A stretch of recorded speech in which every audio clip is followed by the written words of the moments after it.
just wanted to send a quick hello and I love you.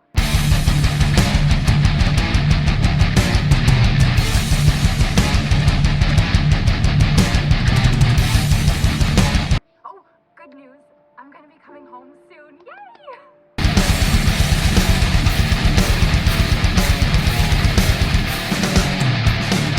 I cannot wait to be done with this babysitting job.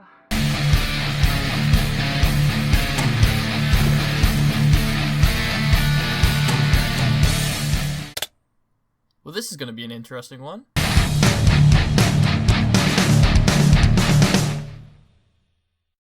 Hey peeps, welcome to Road to Platinum, where I tell you what happened in my game all the way up to getting the Platinum Trophy. Today we're looking at the 7th mainline installment in the survival horror franchise made by Capcom, Resident Evil 7. Don't worry if you haven't played the other 6 games and spin-offs, because aside from a few small references and shout-outs to the originals, it's its own game with its own story, characters, and locations. The Resident Evil series has had a long and interesting timeline, with the series dating all the way back to 1996, with the original classic coming out on the PS1. What is this? From then on, it got many sequels, with it changing up the gameplay more and more each time, with Resident Evil 6 being almost unrecognizable to its older siblings. Anyway, let's report this to Wesker. Yeah. Even though 6 sold very well, fans were disappointed about how far it strays from the original formula, so in 2014, Capcom team member Koshi Nakanishi, who'd worked on the previous entries, started work as director on Resident Evil 7. With a trailer being hyped up at E3 2016 and a demo dropping the same day, the game could not come any sooner, and in January 2017, it came out to the acclaim that it deserved. It also came out with a nice neat 38 trophies, and that's what we'll be looking at today. The game overall has 22 bronze trophies, 12 silver, and 3 gold. And of course, the spooky plat itself. There is DLC, but I'm not worrying about that.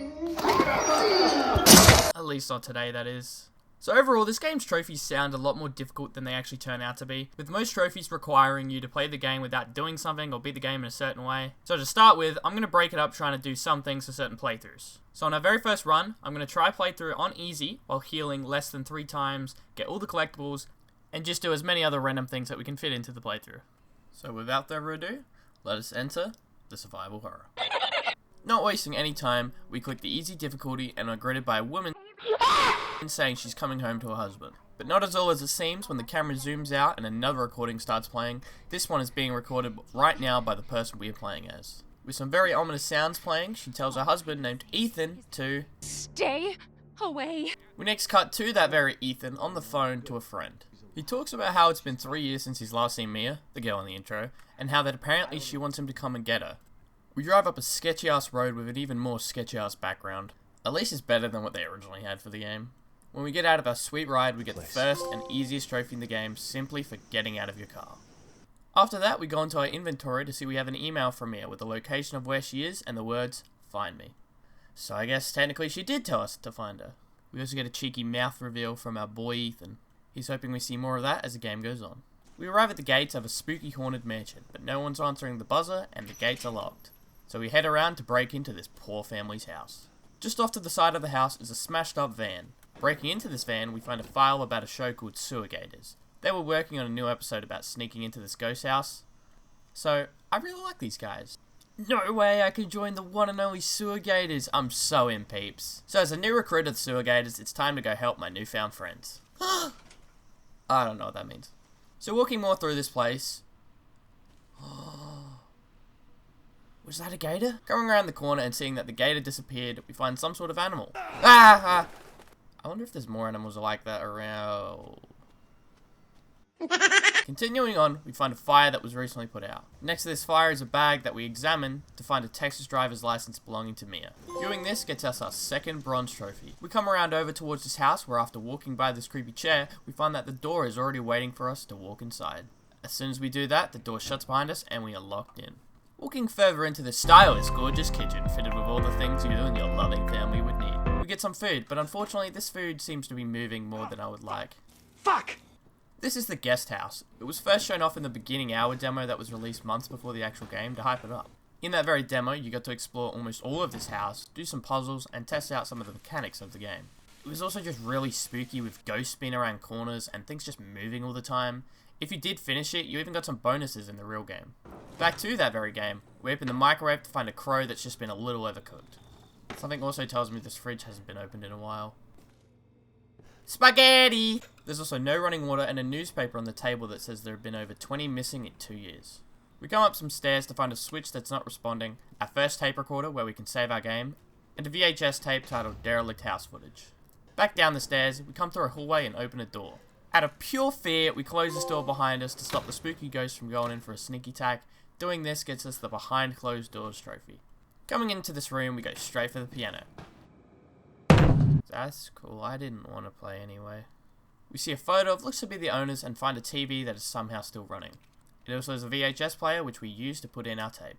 This tape is being recorded by Clancy Jarvis and my fellow brethren, the Sewer Gators. Cardi B. In this tape, there's actually a very sneaky collectible that I just want to point out.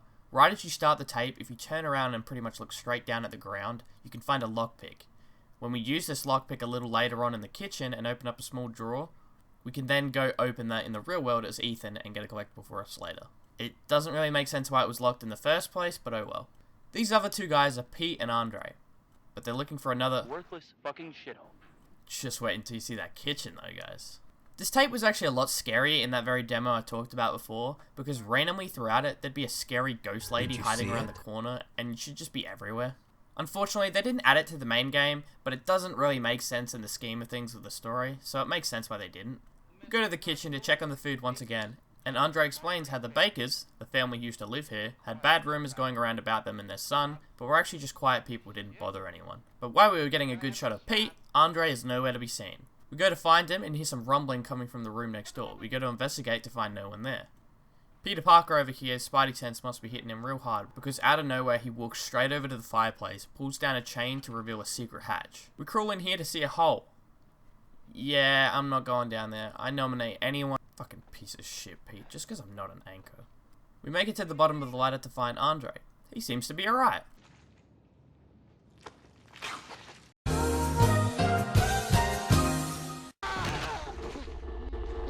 We next see someone walking up to the camera and it cuts away to hear Clancy screaming in the background. What would you think of that, Ethan? Jesus.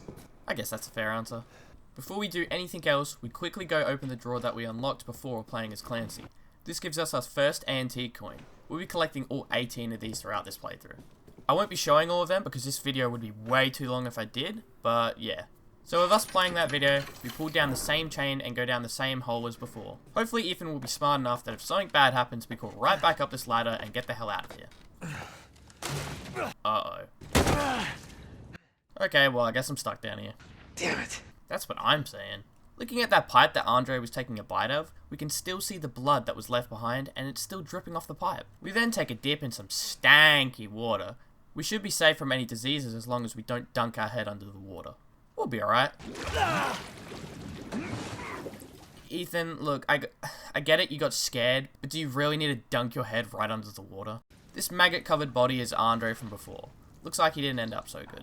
As for Clancy and Pete, well, Clancy we may hear from later on, and Pete is another story. In the kitchen demo for Resi 7, we see what looks to be Pete freeing Clancy while we stuck to a chair. He then... Walking forwards a little bit, we see a toilet that probably has a key at the bottom of it. We find a note with a lot more than 20 names on it. Looks like they have been busy since the newspapers were published. This note also confirms that the body we found before was Andre. It also has Clancy's name marked with an L and Mia's name's not marked with anything. That might be because turning right around we found her locked in a cage. Conveniently, there are bolt cutters right next to us for us to use for the very purpose of unlocking a cage. We use them on the door and sadly interrupt her nap.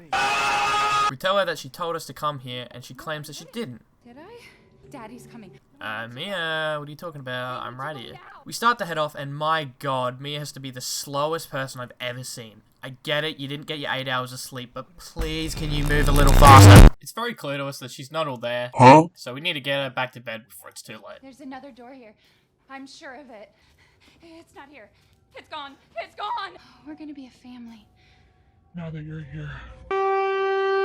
We leave Mia to have a look around to find a card with some writing on it that says E001 and a pic of some random old lady in a wheelchair. In the next room we find a doll on the ground that looks very similar to Mia, and on this upper shelf we find another doll of a little girl. While admiring all the art, in the background something breaks through a wall and drags Mia away. I guess there really was a door there. Maybe I'm the one seeing things. We go up some stairs to see it's nighttime and raining. Very, very spooked out right now. Inside this drawer over here, we find a map of this very guest house. We go into the bathroom and find a first aid that we aren't allowed to use. Going to open this door, we find it locked. So, where do we go now? Over there, I guess. Okay, I'm coming. Calm down. Is that a gator? Did someone say KFC? Hello, everybody. My name is Markiplier. Well, He finally woken up. Wee. Ow. Mia, how are you so strong? God, at least you don't have a knife or something. Uh-oh. Ow, ow, ow! You're terrible aim, Mia! I stand corrected. Ow! Stop! Stop! Ow! Ow! After getting a few cuts here and there, she gives herself a concussion. She'll be alright. This is originally where the game would tell you to heal for the first time, but since we're not doing that this playthrough, we're gonna ride this one out. See? I told you she was fine. What strong hands you have! Nah, no more playing around, Mia. We grab a conveniently placed axe and get to chopping some wood. Hey-ya! No, that's not fair. You can't do that to me. Stop with the sad music, she literally tried to kill me. I'm sorry, alright, but we have to find a way out of here. The phone rings, and we pick it up to hear this. Hello? Hello? Phone person tells us that there's a way out of here through the attic. Alright, good night. So off we go to head that way. I need to say sorry to Mia though, I now feel bad. And she's gone. Mia? That's an axe, Ethan, not Mia. We used the bolt cutters that we got from before to open this cupboard, and inside we find a fuse. Great to see her up and walking again. We plug the fuse into the electrical box, and now it's time to head upstairs. Guys, Mia's okay. I think things are gonna turn out a-okay. Okay, that was definitely bad, but at least it was just a little thing that we can take out of our hand. Uh-oh. Just a flesh wound. So that just happened. Ooh, that's handy. With our hand missing, we head upstairs into the attic. Up here, we find a gun and a way out. Somehow Mia has gone outside the house, climbed on the roof, all while holding a chainsaw. Fair enough. We get cut up a bit, but we end up taking her down. She's surely dead now, right? Judging by that grin, I think we give it a solid ow! And just like that, we are completely dead. We get the welcome to the family trophy for getting our heads stomped in. We are actually still alive. We wake up in a chair to see this girl named Zoe patching up our hand. After that, we awaken for the infamous dinner scene. Here we are introduced to the whole family that we'll be seeing throughout the game. We have Marguerite on the right, Jack in the middle, and Lucas on the left. Also, Grandma's just chilling there on the left. Hi, Grandma. Help me. They're like every quirky, dysfunctional family. Not again? How many hands have you lost? Really wish I could get a bit of that food, but I'm tied up here. Yes, Jack, thank you! Marge sadly storms off before we can eat anymore, and then we get a free dental job from Jack. Come on, man. Then after hearing a knock at the door, they head off to see what it was. I really love how they have a little tub in the middle that says the word heat, and it just has a candle in it. It's also great to look back at how they originally had this planned before making it into the game. The footage of them doing this in real life with the director being Jack is just some of the funniest things I've ever seen. Those cockroaches look so real. We break out of the chair and have a look around. In this room over here, we find a book that was made by a character in Resident Evil Revelations. Right here, we also find some receipts for what they're spending their money on. 20 pet collars? You guys must have some crazy animals around here. This could be a nod to the fact that the director actually said he would like to have a pet in the game as some sort of monster, but didn't end up having it in. Or they could just be having some kinky shit in the basement. We'll find out later. We walk around the corner to see Jack with a newly found weapon. We quickly hide from him and do a little loop and shut the door behind him. Over here we find a key. This key opens a hatch in the other room. We run back into Jack, get past him, and even try and stop him with the fridge door, but he's thought 2 steps ahead. We run for the hatch, open it, but while it's opening we get cornered with Jack. He then shows us what that shovel can really do. Ooh, that's definitely gonna leave a mark. Or not, I guess. What the fuck? We barely escape Jack's shovel and get onto the house. We find another antique coin and wind up in the laundry room. They really stink. We then end up getting another call from... Thanks for calling Autoerotica. Oh, wrong number. You did good, Ethan. We learn that the thing on our wrist keeps track of our health and we need to get out of the house. Personally, I was planning on staying the night, but I guess we can get out. Leaving the washing room, we find Jack has left. We come over to this window here to find who looks to be the sheriff. Deputy. He gives us a knife and tells us to meet him in the garage. Before heading in there, we go back into the room with the phone and hit one of these guys to get a trophy. These little guys are called Mr. Everywheres, and as the name suggests, they are everywhere. There's 20 of them throughout the game, and we'll be getting all of them. We then make our way into the garage to find the deputy. Jack's here too. Straight away, we run to the right to find the keys for Ethan's car. We get in and run Jack down. He must be under the car now, he's gotta be dead.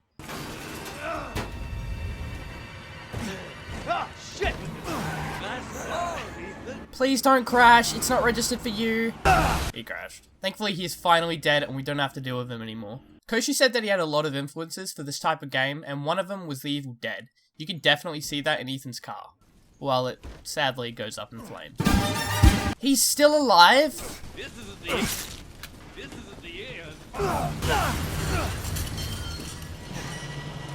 Okay, now he's dead. So after that fun, you're still alive? Oh, he might be hungry. He didn't get to finish his food from before after all. Here you go, have this. Fuck! He's all better. Now after all that's done, we find this statue thing and leave the garage. We go back to that door we couldn't open before and use the statue on it. This unlocks the main area of the house. If you played the old Resident Evils, you should feel well at home here, with this being very similar to Resident Evil 1's mansion and the police station from Resident Evil 2. While the mansion and the station felt big, gothic, and to be honest, a bit over the top, the Baker house feels real and claustrophobic while still having that classic Resident Evil vibe. We then get a phone call from someone new. If anyone could hear this, I'm being held hostage. Let me go deal with this real quick. The video. Please send help. Wait, what do you want? Why do you have a gun?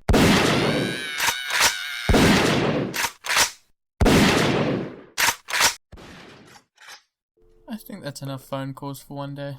So, to escape the house, we need to put these 3 dog heads in this door and open it up to leave. Coming over here, we find a clock pendulum that we'll use a little later on. We also find another antique coin and quickly come over here to be stupid and get a trophy for being it. You're basically meant to line up something with this light and that will open this painting, but the game lets you try other things. It doesn't work, but you do get a trophy for it. We come upstairs to see... Grandma! How did you even get up the stairs? We walk through another hallway and enter a room with a locked door and a shotgun on the other side. There's quite a few goodies in this room. Next to the door is a coin with a bobblehead and a note on the table. Move that piece of shit hippie we caught to the processing area. Why'd they bring a hippie into the house? He's gonna ruin everything. Over here is a note saying that a storm was coming and how the old house was damaged because of it. Right next to that note, we find a tape titled Mia. This shows Mia running away from Marge. We play as her and escape while going through the house and end up making away from her. Or not. We do get a trophy after that though. After that, we open this book and find one of the 3 dog heads needed to open the door. Outside of that room, we open a small box and get the Master of Unlock trophy for opening something with a lockpick. We next move into the bathroom and see this beautiful bath with water all ready for us to jump in. We sadly have to pull the plug on it.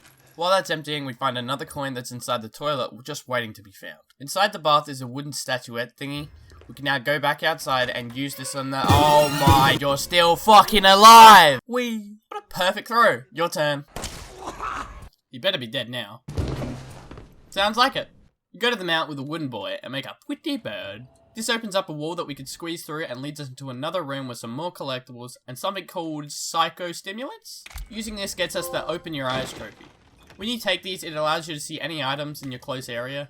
This can be super helpful when you need to find things, especially on the Madhouse difficulty. Things are just hidden everywhere in this game. In the next room, we see our first enemy, but to save time and ammo, we just squeeze right past it.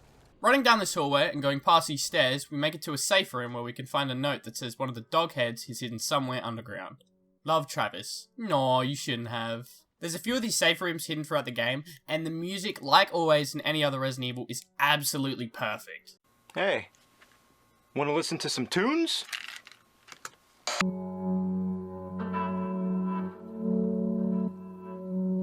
It perfectly captures the feeling of this game where you feel safe but not sure if something is right outside the door ready to fuck you up. In these rooms, there's always a storage box as well. In here you can dump all the things you don't need to take with you.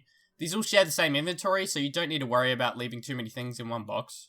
After putting everything we don't need in the box, we head downstairs. I'm coming, Travis! Besides needing a little clean, the underground is nice. We run into another one of these guys, and sadly, we can't walk past this one, so we have to use our ammo to take him down. There's also another one in this room, but this one gets the drop on me. These guys are called the Molded, and there's a few different types of them, but the best way to stop them is a simple bullet to the head. I said a simple bullet to the head. Okay, a few bullets to the head. When they attack, the best thing to do is always block. Doing this gets us the arms in the air trophy. Also in this room is a small little puzzle with a bunch of these bodies and a note. Pretty much, we need to get Travis out of here. The note that we find here says, remember, 3 A's in a handprint, so looking at these names, we see one with 3 A's in their name and a handprint on this one. So opening both of these opens Travis's door. I really hope he's doing okay. I hope nothing's wrong. He's not okay. Take the key he was guarding and leave Travis to have a good time on his own. Opening up this gate, we find another antique coin, a map for the underground, and a photo that will lead us to some treasure. Also, the scorpion key to open some doors upstairs. Now, oh fuck! Dead. We go back upstairs to use that key and say hi to Jack.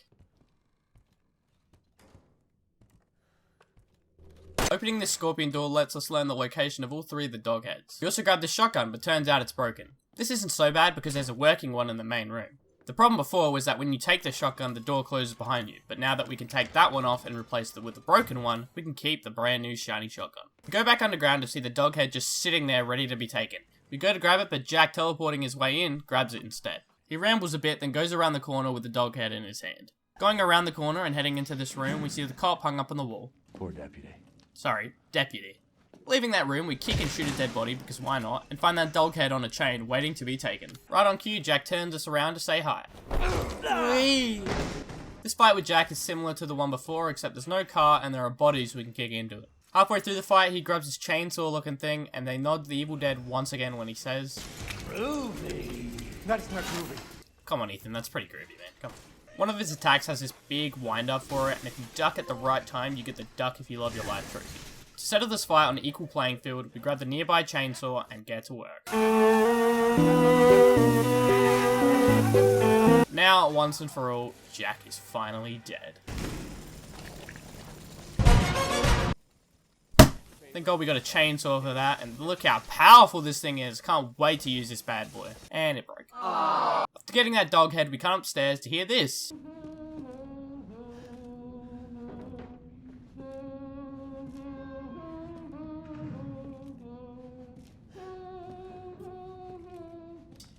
Hey, that was good. Keep going.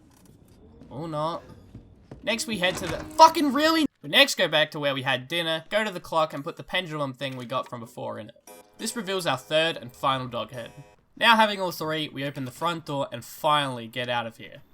Also get the You Ain't Getting Away trophy. Yet another time to compliment the music that is just perfectly placed here. It makes you feel like you've accomplished something, but still it does not make you feel safe. Before going any further into the yard, we make a quick stop to rip off this grate that leads us under the house to get a quick repair kit that we can use to fix a gun later in the game. I don't think many people would have noticed it here, but when we crawled through the floor before, you can actually see where this little wall is. And if you're smart, you can just make out that there's a little pathway you can crawl through there. We arrive in the RV that's in the center of the yard and have the phone ring yet again. We are next told that we need to kill Mia and Zoe. Zoe's been told that Marguerite constantly is hanging around the old house, so that's where our next stop is. Before we head off, we get a brand new handgun for using the repair kit that we got before. We also use some of the coins to unlock these cages and get some fucking roids! We next head off to the old house that definitely lives up to its name. House. The decorations here are just beautiful. Just like the note from before, the house is almost flooded, so that's fun. The first thing we do is go up to this bug and give it a stabby.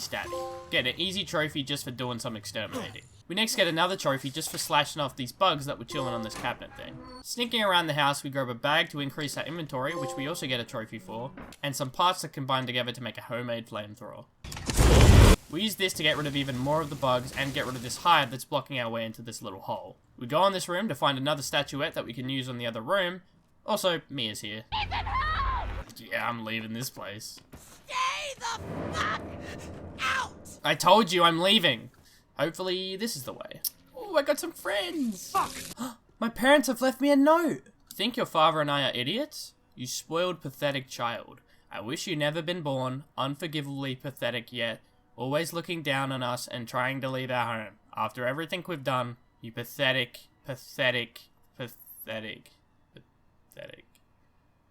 If you ever touch my altar, I'll slice off your chest and serve it up as pot roast. Alright, cool. Here where Mia got taken, we find a valve that lets us get across the stretch of water and gets us this key. Going back to that very door we were just at, we open the door and... Ah! Marge, please, I'm just trying to find a way out. Let me out. You can't keep me here forever. Oh, how sweet, she's letting me out. Dumb bitch!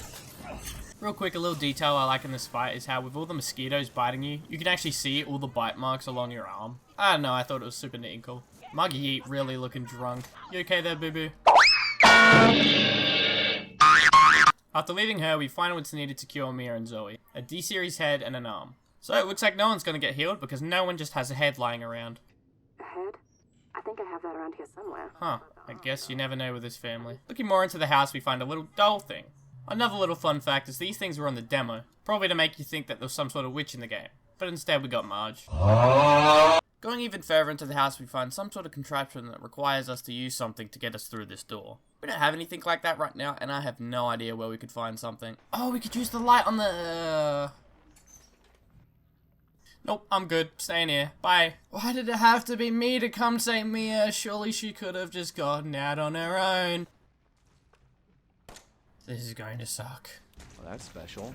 We come out to see the greenhouse and find a treasure photo that we'll use later. Heading inside of that greenhouse, we see some orange manure. Orange. I'm more a fan of the blue stuff. Gets me every time. Ah! Sorry for being too funny! Oh god, where'd she go? She could be anywhere. What's that sound? Oh, Marge. I can see you. Marge here looking very different than before, and she now has a bug hive for a, you know, waste. This crack addict is definitely one of the scariest things in the game, and would probably scare away most people. While Jack from before gives off a very unstoppable Hulk vibe, she gives off an unnerving monster and body horror vibe for sure. Eventually, we give her the good old death from above and take her down. We grab the lantern that she had on her and quickly go back to the RV.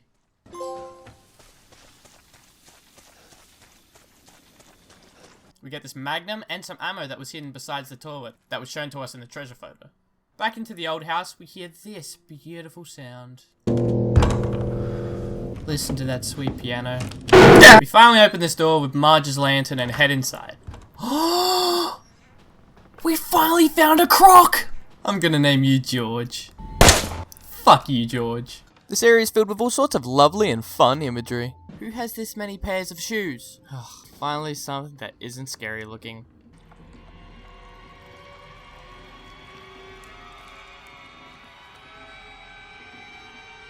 Damn, I hate it when babies rain from the sky. Something's wrong with her? I'm not a her. Next we get a warm welcome. Stay away. Inside this room, we open a doll's house to find a piece of paper that looks like a light switch. Turns out this is a photo of the very room we're standing in, and it's saying that there's a secret door right here. We open it to find the corpse of a child. And what do we do when we find children? We take their arms. What the f- God, it would be really weird if someone saw me doing that. Fuck's sake, come back, you little shit. No, look at the lovely paintings she's done for us. Is she behind this door? Turned moldy. Another one. George, run for your life. After making it out of the funhouse, we get a call from Zoe again saying she'll meet us in the trailer. Back in the trailer, she is nowhere to be seen. Lucas then rings us and says, "Look in the fridge." Inside that very fridge, we find the deputy's moldy ass head. On the back of it, it tells us to go to the dissection room. So back to the house we go once again. Inside, we find some new friends, including Granny, who's been waiting for us down here. I'm dying. And the four-legged moldy. These guys are little shits. Also using the crow key from before, we open this door and get the grenade launcher. It's a very neat weapon that's a staple in almost every Resident Evil, but for how much ammo you get, it's not used very much. At least on easy difficulty, that is. Making it to the dissection room, we find the deputy and we are told to stick our hand down his throat. What do you think of that, Ethan? No. Nope, she'll be alright. We get our hand dirty and pull out the snake key. This key is going to help us open up the rest of the house. In the Japanese version for this game, this whole part was censored with the key just lying next to him ready to be picked up. So unfortunately for Japan, no hands getting dirty. With the house looking a little bit more dirty than before, we come upstairs to open what would have been a young Lucas's room or even a child's room. Judging by the trophies for engineering, I'm going to assume it's Lucas's. There are also some notes in here that seem to be from when Lucas was a lot younger, with him literally kidnapping a child and locking him up in his secret room. We find a button on this trophy and unlock the secret door being talked about. Next to the ladder, we find a note telling us what happened to the kid. It really stinks. Oh yeah, that kid is definitely dead. Coming up here, we find a tape and a toy axe that we'll use later on. We solve the shadow puzzle and get one of the key cards for the gate in the yard. Also Bobblehead. Back in the yard, we go into this corner and use the toy axe for the shadow puzzle to make a 7 and it let us open this chest. This gives us some more hardcore drugs. Also going back to the van, we put in the happy birthday tape and are greeted to Lucas dragging our old man Clancy into a death room. This toy? Well, you can't fake this. So pretty much, Lucas has made us a little death game called... I've told him the game. I'd really like to make it out of this room alive and not die a horrible, painful death. I know. It's a temp title. What do you think of that, Clancy? Fuck you! So pretty much to solve this puzzle, all we need to do is light the candle and put it on the cake. So, let's give you a clear explanation of how we do this. We first reach into the toilet, pull out the telescope thing, and use this to heap water to get rid of the yummies on it. We look through the TVs to find the switch symbols to use them. We look through the TVs to find the switch symbols to use them. When we burn out that door, we go to the cyber punch door. When we burn out that door, we go to the stove. Yummy fruit pen. What are these things on the guy just showed me? Where they can door and get about them. Put the guy just showed me. Word into the door and get about them. Put a shoving to the guy just showing me. Wish ourselves a happy fucking birthday! What prize do we get for this? What's that sound? Huh? So unfortunately, this is the end for our boy Clancy.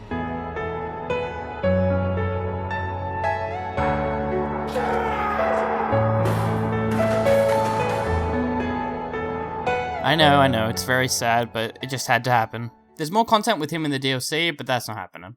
Happy birthday! There is a trophy involving this tape that we didn't get on our first shot. Pretty much you have to beat this whole puzzle in under 5 minutes, so quickly doing that, we get the get out before dessert trophy. Back to Ethan and the house yet again, we open up the other snake door to see good old Grandma. Is there some sort of escalator I don't know about? Here we find a photo of Jack going to the Marines.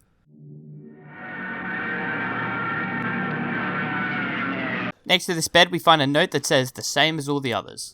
On every other clock in the house, the time is set to 10:15, so setting this one to the same time opens another secret room, with this one being under the bed. Heading down here, we find some lovely art and the red keycard. Back outside, we are now able to enter Lucas's funhouse. Hey look! A head! I love head! Wait. Entering into the seizure-inducing house, we sit in front of a TV and have a long chat with Lucas. He mentions someone named Evelyn and shows us what he can do with his fingers. Everybody wants to turn back the clock! I'm also wondering why he has so many broken TVs in the background. Oh. This is the Lucas funhouse filled with bombs everywhere. If you can't tell, Lucas is more your Jigsaw mastermind type. Thankfully, these bombs are easier to see. Oh shit. Guess we actually have to do look where we're going. Why is there a box here? Oh. After disarming all the traps, we find Lucas on the other side of a gate with him giving us some codes. This is definitely the code. What did I win? Ah! After not dying once, the side door opens, giving us access to the barn and loads more traps. There are also trap crates in here now. That's fun. Fuck. Eventually we make it to a point where we plug in a battery. Finally, something here that actually works. Ah, can things please stop blowing up in my face? Lucas then puts a fat man on us. I'm not being mean, that's what they're actually called, because when we do kill this acid spewing thing, Lucas says this. Past the fat man, we find a burnt corpse with a code on it for the door. We enter this code and we are back for some more birthday fun. Have a nice day. Thank you, I will. Now, after doing this twice, I can speed through this easy as. Oh shit, it looks like the stove isn't working. I wonder how... Since we don't have to pull out the key that spreads the oil everywhere, when we finish this, the room doesn't get set on fire and we don't die. This gets Lucas angry and he drops a bomb to try and kill us. We do a little bit of redecorating and put the bomb in the wall. We walk through the hole we just made to find no Lucas. Unfortunately, this is the last time you get to see him in the main game. Except for him popping up on this camera. Lucas, can you tell me what happens next, please? I don't do spoilers. Fuckhead. We get the second cure part for Zoe and Mia. Now after getting past the molded, we free them both. Zoe makes the cure and it's time for us to cure them both. If that's Jack, I'm going to shut the game off. I think it's time we finally kill this motherfucker. This is probably one of the more difficult fights in the game where you need to shoot all the eyes on his body. The main problem here is just how many of them are, and some of them are hidden on his back where it's just such a pain in the ass to shoot. You'll need to go above him and below him, but since we're playing this on easy, they don't take too much shooting before they pop. We finally end up taking Jack down and oh, I hope he doesn't come back again. He of course grabs us and we have to use one of the 2 cures on him. This finally takes him down for once and for all. But unfortunately, he's only left us with 1 serum. Now before getting on this boat, we have to make a very hard choice to either cure Mia or Zoe. We're gonna have to think long and hard about Mia. Why the hell would you pick Zoe? I get it, Zoe helped us to get the cure in the first place, but if we cured her, wouldn't it defeat the whole purpose of coming here in the first place? I guess she's got some problem, but we could figure that out through some therapy or something, you know? Zoe actually takes this really well, though. I'll send help. Don't bother. There won't be anyone left to help. After some small talk with Mia, we come across a large ship and something stops us from leaving and we are chucked into the water. When we come to, we're now playing as Mia and we are right by the ship. This gets us a trophy for escaping the Bakers, but unfortunately, there's something else lurking in this ship, waiting for us. This part of the game sucks. Pretty much, this part has us going through the big ship and learning more about Mia and what caused everything. It's necessary for the game, but doesn't mean it makes it better. This is Evelyn. She's a little shit and she caused this whole boat to crash and fuck up everything. Ew. When we see Evie, she keeps asking us to remember and it just keeps leading us somewhere. We end up being led to a room with a tape and her telling us to watch it. This is usually the part where you get the trophy for getting all 4 tapes in the game, but it didn't pop for me, so I'll remember to do that on another run. We load into the tape to see footage from Mia 3 years ago. She and this man, Alan, are trying to find Evie, and after losing her somewhere on the ship, Alan is also sadly infected with the Yuckies. So to find this kid, we chase her up and down through the ship, shooting everything in sight. We make it to the 3rd floor to see Alan, struggling to say the least.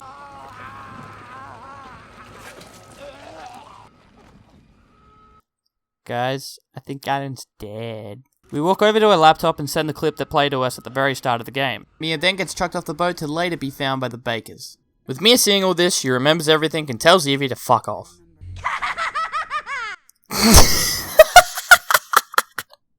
Look, I get scared by anything, but that was just plain funny. So sadly, we explore more of the ship again, we find the camera that shows where Ethan is being held, and we are on the way to save our boy. Here we find some remote bombs. With these bombs, we can get the meatball trophy. To do this, we need to get grabbed by a fatty and stick it in their mouth. Getting them to grab you can be pretty annoying, but we get super lucky and it pretty much happens straight away here. This whole part playing as Mia and everything to do with the ship is definitely the weakest part of the game. It feels so different to the rest of the game, and it's not even scary. I completely understand why it's in the game because it explains who Evelyn is and what she is doing, but the actual gameplay literally just consists of you fixing an elevator in the most overly complicated and annoying way ever. Everything looks the same, but when we do fix that elevator, we go to the bottom floor and get our last antique coin and a silver trophy for this. We next find Ethan and that sweet mouth of his. Doing this switches us back to Ethan. Before we are saved, Ethan sees a vision of Jack explaining how Evie caused everything by infecting people and the Bakers. I don't know how this is happening, but he then tells us to go stop her. After this, Mia helps us out of the mold and kicks us out of the ship to go stop Evie once and for all. Now go kill that little bitch. Now we get the Into the Depths trophy for finally getting out of that fuckfest of a ship. After crawling through some yummy dead fish water, we come across a cabin filled with radios and photos of helicopters. Here there is also a map saying that we find a lab in this mine. So after walking out of this cabin, we head into the elevator and down into the final section of the game, the mine. This area is not very scary at all, but it is filled with enemies and bombs. But pushing through the waves of enemies, we make it to the so-called lab. Here we find heaps of information on Evelyn, like her obsession with having a family and how she thinks Mia is her mum. That's why Mia's still alive. Evelyn is pretty much a bioweapon that was created in the lab by some wacky peeps. Now with the antidote in hand, we can finally go take this bitch down. Before that happens, we get the last file in the game for the Devils in the Details trophy. Heading to take Evelyn down, she hums a familiar song that we heard a while ago.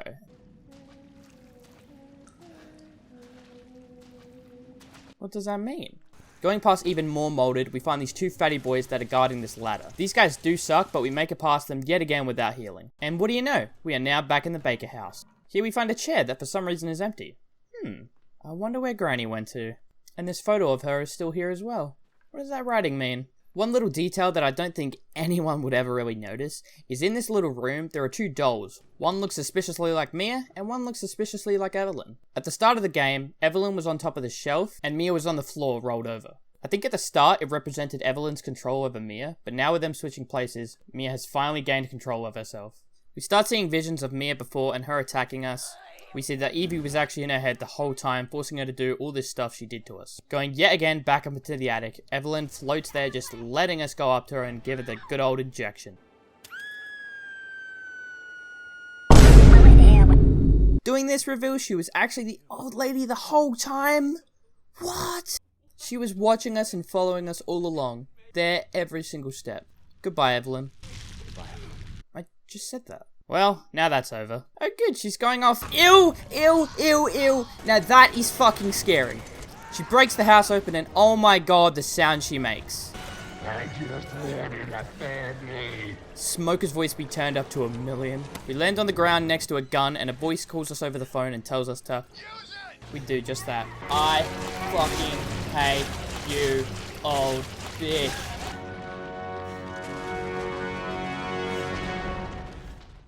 With that, little, old, whatever, Evie is finally dead. These ending sections are where most of our trophies are going to pop. So right after the screen fades to black, we get 3 trophies. First one is for finishing the game on easy. The second one is for getting the ending 1, which we got for curing Mia. And the third is for finishing the game with healing less than 3 times. I didn't have the footage of it, but you're going to have to trust me. After all this, we meet somewhat of a legend, Chris Redfield. That guy punches boulders, you know. Nice. In the end, we made it out, killed Evelyn, and saved Mia. Ethan explains how him and Mia are starting over again, and we are reminded what the game is called. So with the main story done, we had a few more things that we need to do before we can claim the platinum. First things first, I had a save that was near the end of the game, and I used the last tape to get the Be Kind Rewind trophy. Next, I restarted the game and went for pretty much the rest of the gold trophies. For this playthrough, we only need to open the resource box 3 times, and since the game forces you to open it 3 times, we pretty much aren't allowed to open it. I'm also going to try and combine this with a trophy for finishing the game in under 4 hours. If you ever do replay the game, you're pretty much guaranteed to get the trophy. Hell, I got 4 hours and 2 minutes only on my first playthrough without even trying. Also to mention, you get some bonuses for finishing certain playthroughs. So when we load in, we can now use the X-ray glasses which show you where all the items around you are. Also, a worse version of the gun we used at the end of the game, the Albert. So through this playthrough, I learned a few things that you can do to speed up the game a little bit. Anytime you have to heal, you can cancel it straight away by blocking at the right time. This doesn't save you any time while running through the game, but doing this can legit save your life and allows you to get out of damage much faster. It's good for bosses like Marge and Jackie Boy. Also, you can skip like 50% of the phone calls in this game, which makes replaying much easier. It's also really not that bad to only open the item box those times. As long as you don't do it the 3 times the game forces you to, you'll be alright. Those 3 times are putting all your stuff into the box before going into the birthday puzzle, getting all your stuff back after that section, and then towards the end of the game, when you become Ethan again after playing as Mia, you get all your stuff back through the box again. I also decided to repair the broken shotgun to try it out, but honestly, the fact that it only comes with 2 bullets in a clip at once is a big no-no in this game where everything can attack you while you're reloading. Also, sadly you can't skip the tape where Mia remembers who she is, so the ship takes up a huge portion of the game. I also decided to get the other ending where you cure Zoe instead of Mia. This is a very silly thing to even be in the game because it's not canon and legit doesn't even make any sense. When you cure Zoe, as you think, Mia gets angry and you drive off into the boat as usual. But when you get to the tanker, Zoe just straight up dies. But you still end up as Mia on the ship. What? Then when you get to the end of the section, you have another boss with Mia similar to the one at the start of the game. Then she dies too. The end of the game is the exact same, except everyone's dead and you just throw away a perfectly good phone. It's just all around depressing. But what's not depressing is all the trophies we get for finishing that ending. First, we get the gold trophy, just get me out of here for finishing under 4 hours. We get the resource manager trophy for the whole item box thing.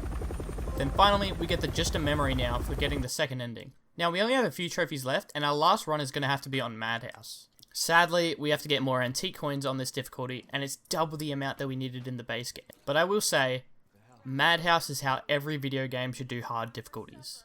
It doesn't just make everything do more damage and screw you over, it actually changes how you played the game. For starters, you now have to save your game with cassette tapes, and there's only a limited number of them throughout the game. Mia at the start is also a massive pain in the ass with me needing to pretty much use all my ammo just to get through. But the big thing that helped me get through so much of this game was the circular saw that you get for speedrunning the game. To be fair, this thing is kind of broken. We do need this a lot for how fast Jack runs in this mode. So we start the garage fight and... what's that? The car keys are locked in a fucking box. Alright, we got the lockpick to open the box. Don't bother, Jack, you don't have the keys. What? Ah!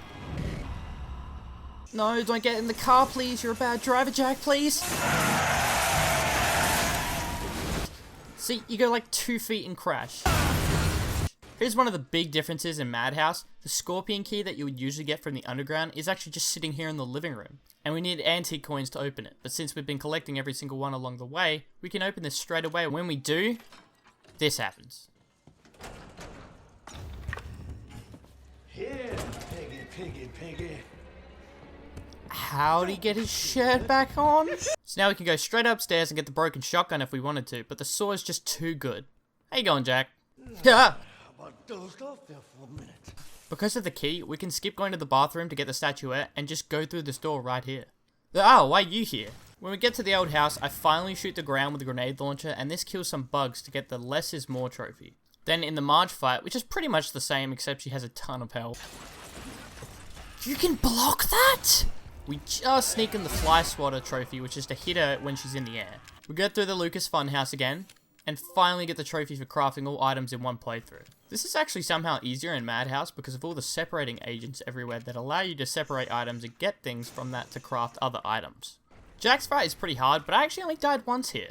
We chose Mia because I'm not dumb and I do not want to fight her again. Go through the ship, which has even more enemies. And when we get back to playing as Ethan, we get the final coin for this mode, with this last one being under this dead fish in the swamps. The mine is pretty much the same as well, but the devs were really cheeky what they did towards the end. Some people such as myself would think it'd be a smart idea just to run past all these enemies, but right at the end when you come up against the two fat boys, they place 3 trip mines on a ladder leading out of this place. So pretty much you have to kill these guys no matter what. So we kill Evelyn once again to get the Who's Your Daddy Now trophy for finishing on Madhouse. Then we get the Nightmares Over trophy for finishing on Normal. With all this over, we finally have one trophy left, which is the Back Off Mrs. B trophy for having her run away from you in the old house. You simply do this by just shooting her a bunch, and with our nearly gotten infinite ammo for finishing Madhouse, we load into her.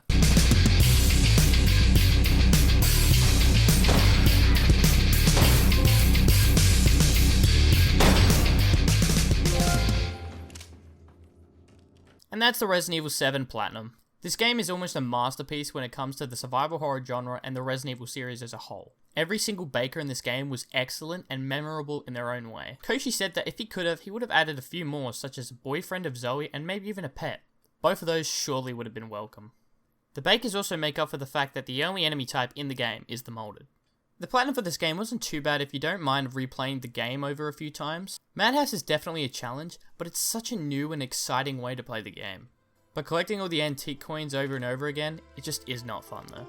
I beg you, please play this game if you haven't. So after all that, what do you think about it all, Jack? Welcome to the family, son.